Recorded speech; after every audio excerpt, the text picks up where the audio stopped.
Hello, all you lovely human beings. Welcome inside to League on Lock. My name is Eric here. No Mark today, but we're continuing to look ahead to the power rankings. It's only preseason. Obviously, we haven't seen any games out of any of the teams, but it's still fun to do these little power rankings before the spring split actually kicks off on January 26th, by the way. So we're just over a month, about 5.5 weeks away from the season starting up. We already did the bottom 3 teams, and we're rolling on to number 7 now. And of course, only the top 6 make playoffs. So who comes in here at number 7 is just on the outside of that playoff bubble, and it's actually a playoff squad from 2018. We're talking about FlyQuest, who did make a couple of moves coming into 2018. I would say overall, they overperformed in the summer split, and the last day had a chance to actually finish pretty high in the playoff seeding, ended up going 6th, and ultimately getting swept by the 100 Thieves. But 2 main roster changes for them coming into this year are P.O.B and Viper coming in. And initially, you're going to say that Viper is a downgrade from Flame because he's going to be a rookie coming into this split. He was pretty good in the Academy League. And then you've got P.O.B, who I don't think you can argue against him being an upgrade over Keen or probably Fly, how he played in North America. Now, Fly on Gen G was a totally different animal, but P.O.B over Keen or NA Fly, definitely going to be an upgrade. So when you have a big upgrade in the mid lane and a small downgrade, well, maybe more than small downgrade in that top lane, this team should be in the playoffs again, right? Well, the other teams above them have also made some pretty big improvements, so I think it's going to be very close. They're going to be in contention for one of the bottom playoff spots for the entirety of the spring split, but I see them just coming up short just because a lot of these other teams have gotten a lot better, and I don't know if they're going to be able to play around Wild Turtle as much as they did because the meta does not seem bot lane centric right now. So it's going to be harder for them to play around him, and don't know if P.O.B can showcase as the featured carry on this squad. But FlyQuest had some really solid looking games in 2018. Remember this game where they completely destroyed Liquid, who were obviously still the defending champs from spring.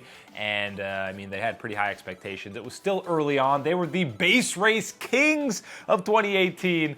I'm going to still blame this one more on 100 Thieves for making a completely boneheaded call to even go for this base race. But the macro and all the chain and everything that they did, these calls were great for FlyQuest, and a lot of that was because of Saint Vicious. I know Reaper got coach of the split in 2018, but Saint definitely deserved tons of credit for how well FlyQuest played in 2018 and was one of the main reasons why there was such a change from spring split to summer. They had pretty much the same roster, so the fact that they performed that much better, a lot of that goes to Saint, and obviously he's not returning with the squad in 2019, so I think that's going to be a big hit to this squad, and again, be one of the main contributing factors for why they come up just short for that playoff run, because it's very hard to actually quantify what coaches do in esports in general, because I mean, basically all people look at is pick and ban and what, rotations maybe,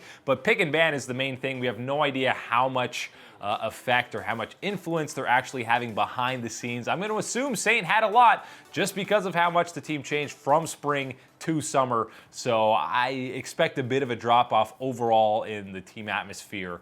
Maybe not atmosphere, but kind of team play around for FlyQuest heading into 2019 without Saint Vicious at the helm of things. But I still think this will be a pretty decent squad. They have pretty good laners in Wild Turtle, well, at least in late game team fights. But in 2018, the early game for FlyQuest was not very good, as has been the theme for a lot of these squads that we've done so far on the power rankings. They had some of the worst gold difference, and you know, they kind of just turned things around when it came to these mid to late game team fights, and a lot of that was Wild Turtle being very solid, but Santorin's early game was actually pretty solid throughout. His pathing was really good when teammates weren't losing lane. He was actually very effective. He deservedly got an all-pro spot on the 3rd team in the summer split, and I'm happy they're bringing him back, and I'm happy Santorin is getting some redemption or, a lot more credit than when he got ousted from H2K, because that roster was just a complete debacle, and I think he got booted from that team kind of undeservedly so. I don't think he was the main issue with that squad, but Santorin was completely involved in pretty much all of the gameplay. He had some of the highest kill participation amongst all the junglers.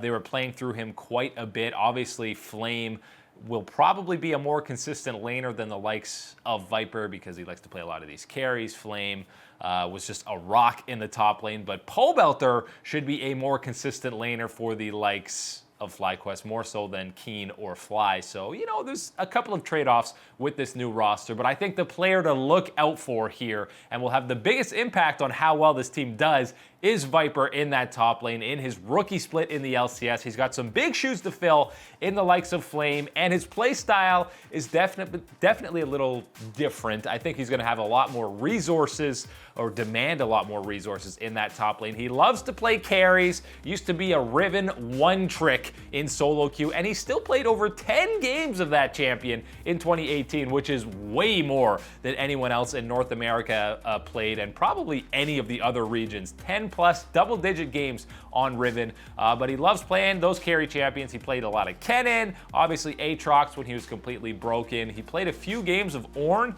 and that was pretty much the only tank that he played.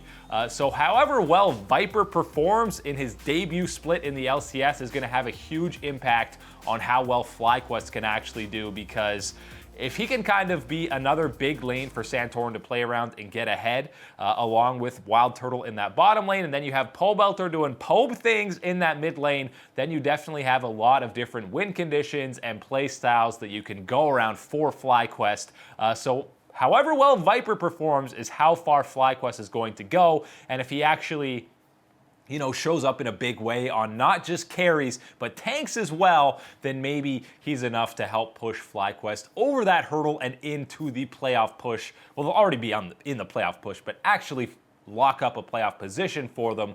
We have them coming in at 7, but there's definitely a chance that they can push for one of those final 2, maybe even 3 playoff spots. But for right now, on the preseason power rankings, we got FlyQuest going down 1 spot from the summer split into number 7 and just missing playoffs.